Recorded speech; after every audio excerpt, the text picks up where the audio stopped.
Indian parliament 2026 વિદ્યાર્થીઓએ મેળવેલો સંસદીય કાર્યપદ્ધતિનો પ્રાયોગિક અનુભવ.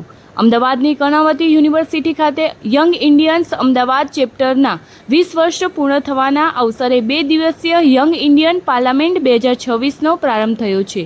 પ્રેરણાત્મક વક્તા સંજય રાવલની પ્રેરણા ઉપસ્થિતિમાં શરૂ થયેલા આ કાર્યક્રમમાં વિદ્યાર્થીઓએ સરકાર અને વિપક્ષના સભ્યો બનીને સ્પીકરની ચૂંટણી, બિલ ડ્રાફ્ટિંગ અને નીતિ વિષયક ચર્ચાઓ જેવી સંસદીય પ્રક્રિયાઓનો પ્રાયોગિક અનુભવ મેળવ્યો હતો.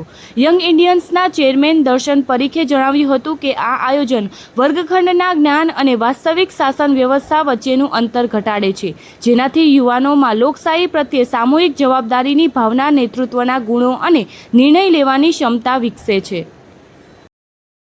કરેક્ટ. સો બેઝિકલી અમારી લીડરશિપની અંદર જે અમે જ્યારે કામ કરતા હોઈએ ત્યારે બધા જ્યારે કામ કરે ઘણા બધા લોકો આપણે એવું કહીએ છીએ કે પોલિટિકલ સિસ્ટમની અંદર જવા માટે કેટલા આપણા સરાઉન્ડિંગના કેટલા છોકરાઓ who are bright in the academics as well as they are good orator પણ પોલિટિક્સમાં જવા માટે દે આર રિલક્ટન્ટ, જઈ નથી રહ્યા.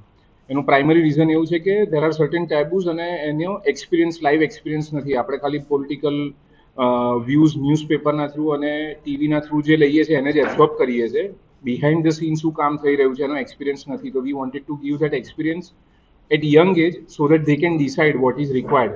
નોટ નેસેસરી આ 120 બાળકમાંથી બધા પોલિટિશિયન થશે, but at least they will have right perspective કે વેન ગ્રાઉન્ડ લેવલ ઉપર પોલિટિશિયન કામ કરે અથવા તમારે કોઈ પોલિટિશિયન પાસે અપ્રોચ કરવાનું છે, ગ્રાઉન્ડ લેવલના પ્રોબ્લેમ્સ કેવી રીતના રિપ્રેઝેન્ટ કરવાના છે, હાઉ ડઝ ગવર્મેન્ટ ફંક્શનરી થિંક્સ, ડિસ્કસીસ, બ્રેઇનસ્ટોર્મ કરે અને કેવી રીતના એની ઉપરથી બિલ બને અને એનો સોલ્યુશન થ્રુ સમ એક્ટ આવે, એ આખી પ્રોસેસની અંદર યંગ એજ ઉપર આપણા યુવાઓને ઇન્વોલ્વ કરવા માટે એક એક્સરસાઇઝ કરી છે, which is going to B done across entire India. એટલે લગભગ અમે 8 થી 10,000 છોકરાઓને એક્સપોઝર આપશું દરેક સિટીની અંદર અને there will be certain selected જે નેશનલ રાઉન્ડ માટે દિલ્હી જશે.